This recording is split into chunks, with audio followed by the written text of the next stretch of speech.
Assalamualaikum warahmatullahi wabarakatuh. Perkenalkan, nama saya Ita Nurmala, Stambuk M1B11920, jurusan Ilmu Lingkungan Fakultas Kehutanan dan Ilmu Lingkungan. Baik, di sini saya akan mempresentasikan tugas saya tentang perancangan sistem pengolahan air limbah pada gedung perkantoran. Untuk mengefisienkan waktu, lanjut saja di latar belakang. Pembangunan secara vertikal merupakan pembangunan gedung bertingkat yang memiliki berbagai fungsi, mulai dari permukiman hingga kepentingan komersial, seperti perkantoran yang akan menghasilkan limbah cair berupa grey water maupun black water. Air limbah domestik dari kegiatan mandi, cuci, dan kakus masih dibuang begitu saja ke dalam saluran drainase, yang seharusnya untuk air hujan oleh sebagian besar masyarakat.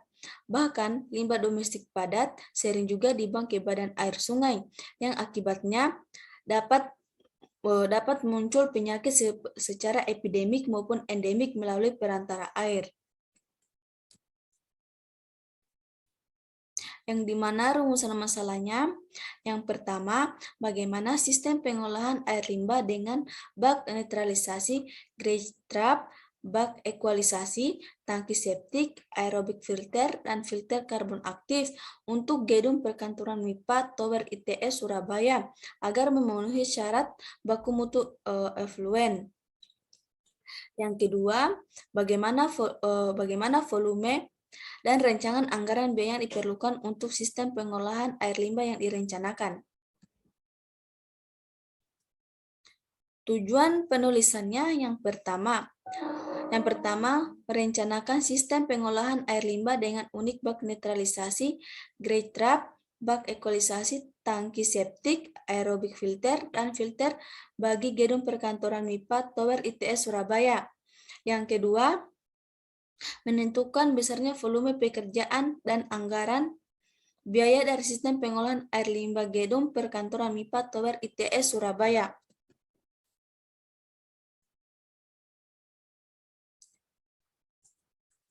Di mana tinjauan pustakanya? Yang pertama, gambaran umum gedung perkantoran MIPA Tower. Gedung perkantoran MIPA Tower memiliki fasilitas toilet, pantry, gudang, lift, dan tangga dengan tata letak yang sama di setiap lantainya. Dari rancangan pembangunan yang dimiliki hingga saat ini, gedung perkantoran MIPA Tower diketahui belum memiliki perencanaan fasilitas pengolahan air limbah yang memadai. Yang direncanakan hanya berupa tangki septik untuk mengolah produksi air limbah grey water and black water. Terdapat total 8 laboratorium yang akan beroperasi di gedung tersebut dengan uraian 4 laboratorium jurusan kimia, 4 laboratorium jurusan biologi, 4 laboratorium jurusan fisika, 4 laboratorium jurusan matematika, 4 jurusan statistika, dan 8 laboratorium kantor. Air limbah. Karakteristik air limbah. Air limbah yang menjadi perhatian perancangan sistem penyaluran dan pengolahan air limbah gedung perkantoran MIPA Tower atau biasa disebut ITS Surabaya ini meliputi BOD, COD, TTS, fenol, nitrogen, fosfat, minyak, dan lemak, serta pH yang sesuai dengan parameter baku mutu dalam Peraturan Gubernur Jawa Timur nomor 72 tahun 2013 tentang baku mutu air limbah bagi laboratorium dan klinik. Yang dimana bagian biochemical oxygen demand atau biasa disebut BOD, merupakan parameter yang umum digunakan dalam menunjukkan tinggi rendahnya tingkat pencemaran limbah industri domestik. Bahan organik ini berupa lemak, protein, kanji, glukosa, aldehida, ester, dan sebagainya. BOD dari limbah domestik hasil kegiatan rumah tangga menurut Muktasor dan Cordova menyumbang 50-75% BOD yang terdapat di sungai sebagai badan air penerima. Sisanya 25-50% berasal dari limbah industri. Sehingga dapat dikatakan 8 bahan organik hasil kegiatan rumah tangga yang dibuang langsung ke badan air penerima juga Penerima besar. Penentuan kandungan parameter BOD di dalam air limbah dapat ditentukan menggunakan metode uji BOD, yang dimana uji BOD merupakan salah satu uji terpenting dalam pengawasan aktivitas pencemaran sungai. Chemical Oxygen Demand atau biasa disebut COD.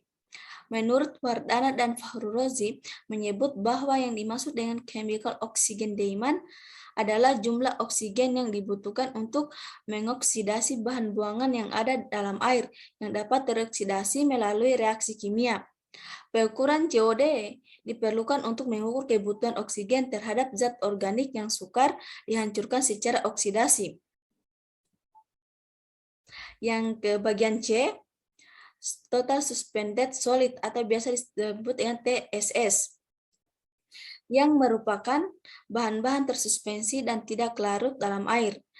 Padatan tersuspensi terdiri dari partikel-partikel yang ukuran maupun berat kecilnya daripada sedimen, yang misalnya bahan-bahan organik tertentu, sel-sel mikro, tanah liat, dan lain-lain.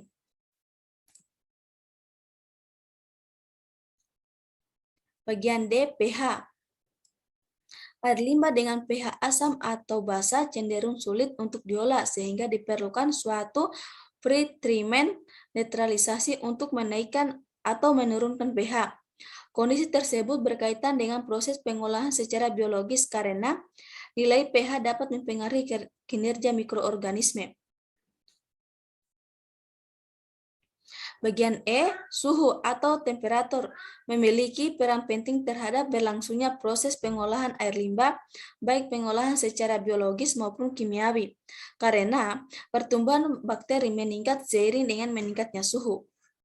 Tinggi rendahnya suhu air limbah juga tergantung pada proses pengolahan yang berlangsung, yang dimana contohnya untuk pengolahan biologis aerobik, suhu air limbah yang dibutuhkan cenderung lebih tinggi dibandingkan dengan pengolahan biologis yang aerobik.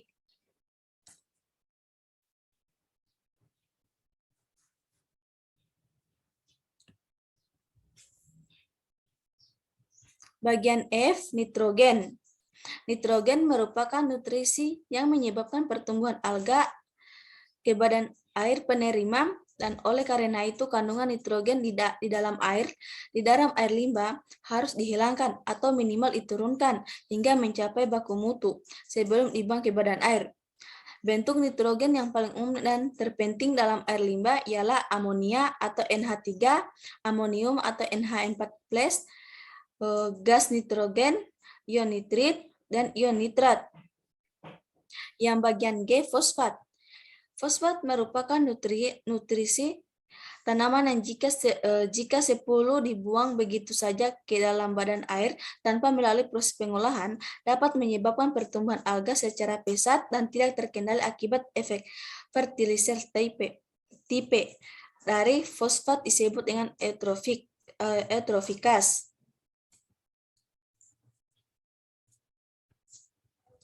Bagian H, fenol. Fenol telah dipilih sebagai model polutan karena merupakan salah satu bentuk yang paling umum dari polutan kimia beracun dan memiliki sifat biodegradabel yang kecil dari kegiatan industri. Yang bagian I, deterjen, yang dimana deterjen atau surfaktan merupakan molekul organik yang larut di dalam air dan menyebabkan busa 11 pada pengolahan air limbah maupun badan air tempat pengolahannya efluen. Yang bagian J, minyak dan lemak. Minyak dan lemak merupakan senyawa organik bersifat biodegradabel yang biasa terdapat di dalam air limbah.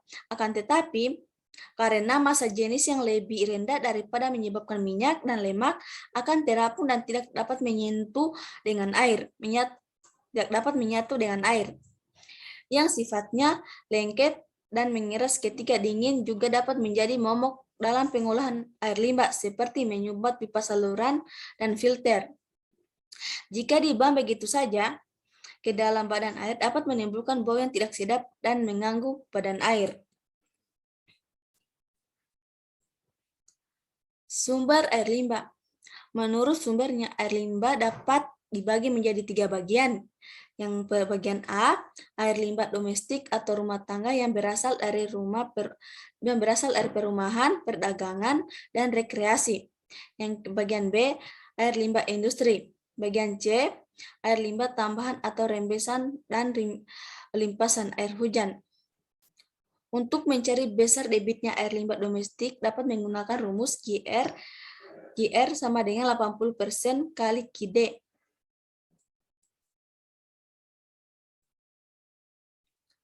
Air limbah domestik. Pada umumnya, limbah domestik mengandung padatan atau solid yang berupa tinja dan limbah cair yang berasal dari kegiatan rumah tangga. Hasil penelitian Flynn 1942 dalam Santoso 2014 menginformasikan bahwa komposisi limbah domestik adalah lemak 33%, protein 25%, selulosa 8%, pati 8%, lignin 6%, abu 20% dengan nilai BOD berkisar antara 275 sampai 3000 ppm. Air limbah domestik umumnya mengandung senyawa polutan organik yang cukup tinggi dan dapat diolah dengan proses pengolahan secara biologis. Air limbah laboratorium. Laboratorium kimia, sekolah, atau institut merupakan salah satu penghasil limbah cair, padat maupun gas, walaupun kuantitas dan frekuensi limbah laboratorium sekolah atau institut termasuk kecil. Kandungan dalam bahan pencemar yang dimiliki bervariasi dan bahkan ada yang mengandung bahan buangan berbahaya.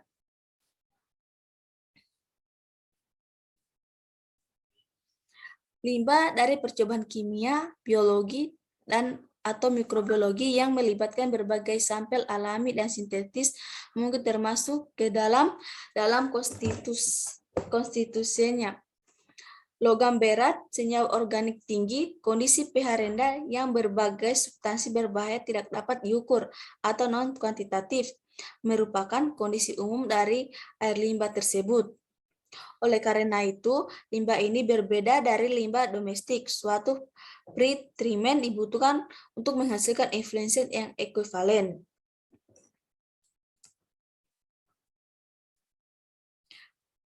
Pengolahan air limbah. Yang pertama, pretreatment limbah laboratorium.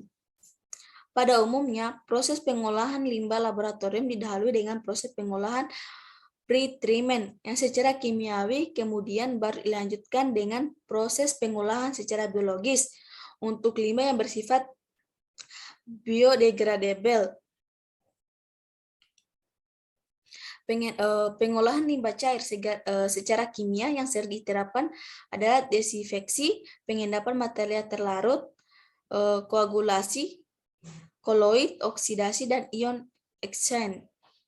Netralisasi juga dapat digunakan dalam proses pengolahan kimiawi limbah untuk menetralkan pH limbah yang bersifat asam atau basa. Yang kedua, sistem pengolahan aerobik. Menurut Iskandar, sistem pengolahan aerobik paling banyak dipilih untuk sistem skala permukiman berbasis masyarakat sampai saat ini. Hal ini berdasarkan pertimbangan kemudahan operasional karena tidak memerlukan injeksi oksigen ke dalam unit pengolahan.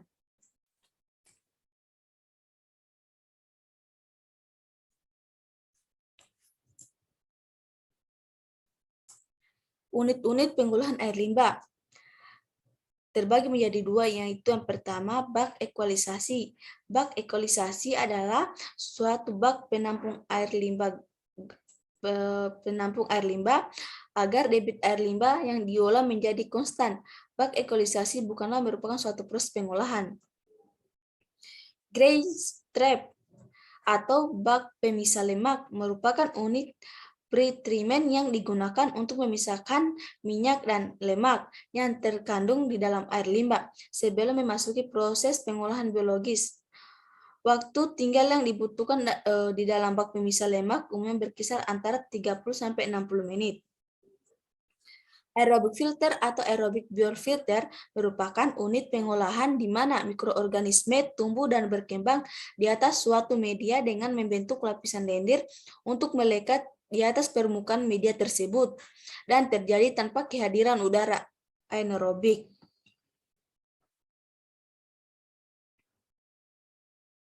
Perhitungan grade trap, bak equalisasi, tangki septic, terintegrasi, aerobik filter, dan filter. Terbagi menjadi dua, yaitu grade trap, bak equalisasi, aerobik filter. Bak equalisasi terbagi menjadi dua, equalisasi kuantitatif dan equalisasi kualitas. Sedangkan aerobik filter terbagi menjadi dua, yang pertama tangki septic dan filter.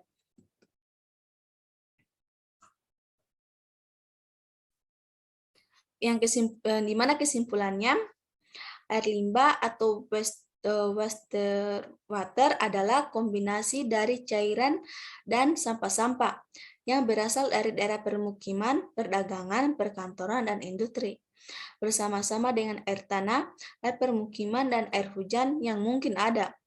Penggabungan pengolahan dua jenis air limbah domestik dan laboratorium dilakukan untuk menghemat lahan dan unit pengolahan yang dibutuhkan.